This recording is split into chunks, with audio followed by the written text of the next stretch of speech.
is significant to conservation of forest, soil and water, as well as prevention of desertification, coastal erosion, and destructive winds. Planting trees result to a green environment and healthy environment. People will be able to live normal life in terms of their health and fitness. So I'm proud to associate, EcoBank is proud to associate itself with the Serekunda Hospital and the Ministry of Forestry in celebration of the World Environment Day. Thank you. The Director of Forestry, Sajo Fatojo, recognized and appreciated the efforts rendered to his ministry by the development partners in environment protection, sustenance and improving forest cover over the past 2 decades.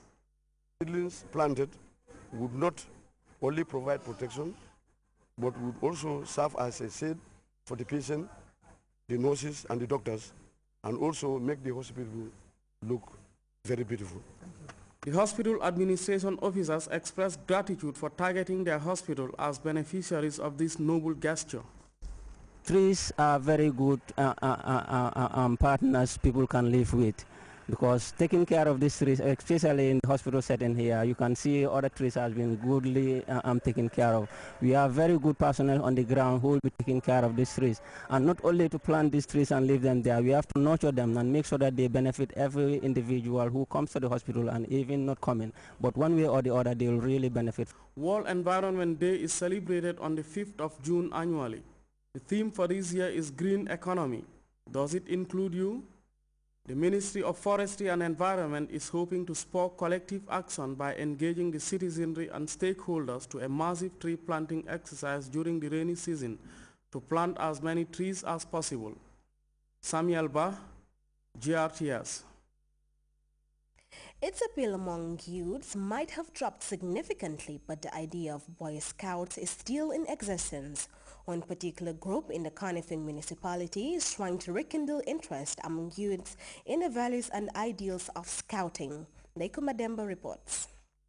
I promise that I will do my best. I will do my best to do my duty. To do my duty. To God. To God. And to my country. And to my country. To help other people. To help other people. And to keep to the Scout law. And to keep to the Scout law.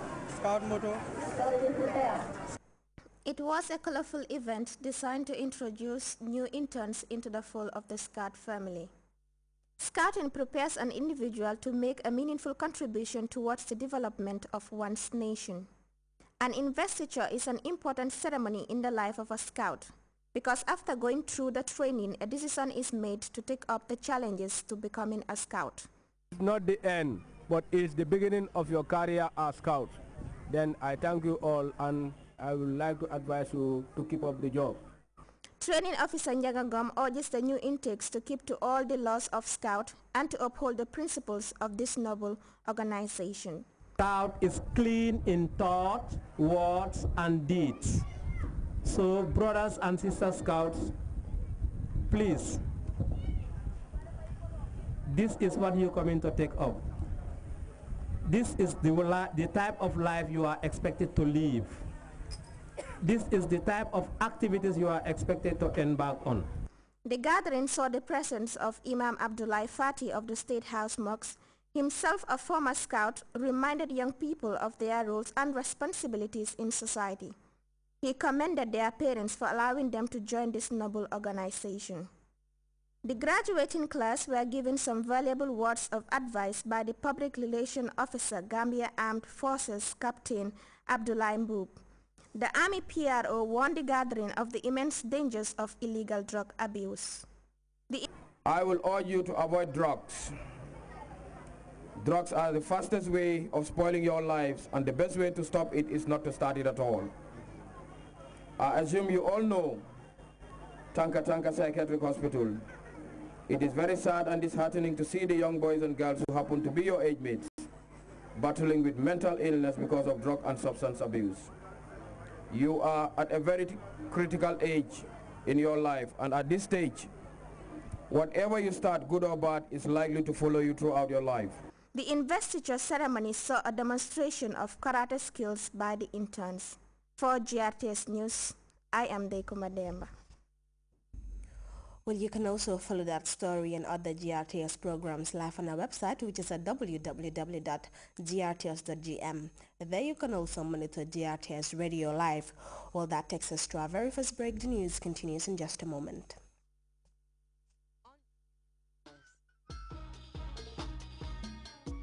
From hard news.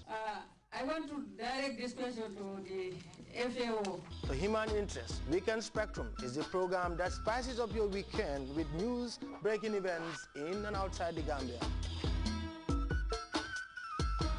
Meet the people who inspire others to think and change the world. These culminated experiences were able to show anybody in New York that I'm somebody who's tough and I'm able to survive and carry out the work that I'm given. So it was a process, a tough one, but all in all, as I said, with the grace of Allah and with the support of parents and with the confidence of coming from a small country like Gambia and having a lot to prove. Focus should be in strengthening families to ensure that they keep their children and also vulnerable families. At this time on GRTS. Welcome back. In eastern Afghanistan, an apparent suicide attack against a military convoy has left at least 4 soldiers dead. NATO has not released the nationalities of those killed, but French media reports that the casualties are from France. Meanwhile, the issue of unexploded weaponry could be a dark legacy left by NATO forces in Afghanistan. CNN's Mohammed Jamjoon has a look at the extent of the problem outside just one base. The battle echo across a desolate stretch of land east of the biggest U.S. base in Afghanistan. Turns out, it's just battle practice. Villagers living around the East River Range say they're paying the price. Kids wander around and touch what they find. These kids, they don't know what is and isn't full of explosives, says Wali Muhammad Kuchi. These boys are waiting to scavenge for leftover metal casings to earn their families much-needed cash. Wali Muhammad, who lost a leg and arm to Soviet landmines in the 1980s, worries for his 13-year-old son, Esakhil. According to Afghanistan's leading demining NGO, at least 12 civilians from the range area have been maimed by unexploded ordnance in the last 4 years. At least 1 was killed. Shepherds graze their sheep on slopes littered with bullets, grenades, and in a recent case, an anti-aircraft rocket, according to the U.S. military. When I picked it up and then hit it with a stone, it exploded, says Abdul Rahman. 4 weeks after the explosion, the 17-year-old still winces from pain to his eyes and left arm. He lost part of his other arm in a similar explosion several years ago. He believes that in both incidents, he was hurt by U.S. ordnance. His father, Zayar Gul, lost a leg to a Soviet-era landmine. He says it's U.S. forces who are now sowing destruction. It wasn't just something thrown from the sky. If it wasn't for the Americans doing their military exercises here, why would my son have been blown up, he asks. All along this 20-kilometer or 13-mile stretch is wide open land with very little to indicate any danger. The few signs we've found to warn this is a firing range are like this, in faded English. For a largely illiterate population that speaks mostly Dari and Pashto, it's almost impossible for them to understand their lives are at risk. Unexploded munitions now account for 3 times as many casualties as mines, most of them children, according to the Mine Action Coordination Center of Afghanistan. More seriously. Its chief of operations says to a certain degree, U.S. forces have failed in their duty to Afghan civilians. They should do something to make sure that the civilians are protected after the war is finished or after the training is finished. Sergeant First Class Steve Cunningham says his unit does the right thing. We pick up the trash and we pick up after ourselves. We brought it with us, we're taking it back with us. The U.S. military says it understands the dangers. War is an inherently dangerous business, and we try to mitigate that danger by consolidating those test firings and those routine, so to speak, firing and expenditure of weapons, munitions into a controlled area. As a grandfather of 7, he says he empathizes. I know how I'd feel if my kids got injured. I think we have to do a better job of marking. And Hartman says the military intends to minimize future casualties. After a decade of U.S. presence here, that will come too late for Abdul Rahman. Mohammed Jamjoom, CNN, near Bagram Air Base, Afghanistan. Talk of Spanish bank bailout is swirling around the Eurozone.